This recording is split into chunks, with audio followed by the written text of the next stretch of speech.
Should parole eligibility for violent crimes be changed? This is what Proposition 128 proposes. This ballot measure aims to change parole eligibility for violent crimes such as second-degree murder, first-degree assault, etc. It also proposes that violent offenders with 2 prior convictions must serve their full sentence before eligibility for parole. According to Ballotpedia, Colorado is in a violent and property crime surge. Currently, Colorado is number 1 in auto theft in the U.S. and 4th worst habitable relapse in the nation. In 2023 alone, there are around 32,976,000 auto thefts, according to the Denver Gazette. 27,708 violent crimes were committed in Colorado in 2021 and has been on a steady uprise since then, according to Fox 31 Denver. This is a big reason why people are voting yes to this measure. A yes vote will mean violent offenders will have to serve 85% of their sentence before parole is an option. Violent criminals in Colorado get out on average after only 43% of time sentence. The parole regulations are so low that violent offenders can get out with less than half of their time served. A no vote for this proposition will keep the same laws in place currently. Violent offenders will have to serve 75% of their original sentence before they can apply for parole eligibility. The American Civil Liberties Union opposes this idea. The ACLU says that this measure will not stop crime. It will increase state spending on prisons, decrease safety for wardens, and jeopardize good behavior incentives. The spending on prisons will increase if offenders stay longer, which will come out of taxpayer pockets. Prison guards will also be at more risk with more violent inmates, and good behavior incentives will lose its meaning. No matter what, an inmate can't be on their best behavior and stay out of trouble while incarcerated. The entire system of incentives could go down.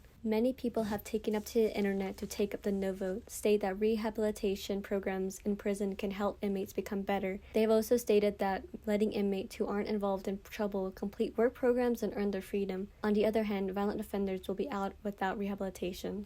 This measure can help uplift public safety by keeping violent offenders in prison. 10% of violent offenders don't reoffend. That means that 90% of violent offenders reoffend and end up back in prison. Proposition 128 proposes violent offenders with 2 prior convictions must serve their full sentence before eligibility for parole. No matter what side you support, you should cast a vote. Just getting your vote in and being a part of the process, win or lose, is being a good citizen.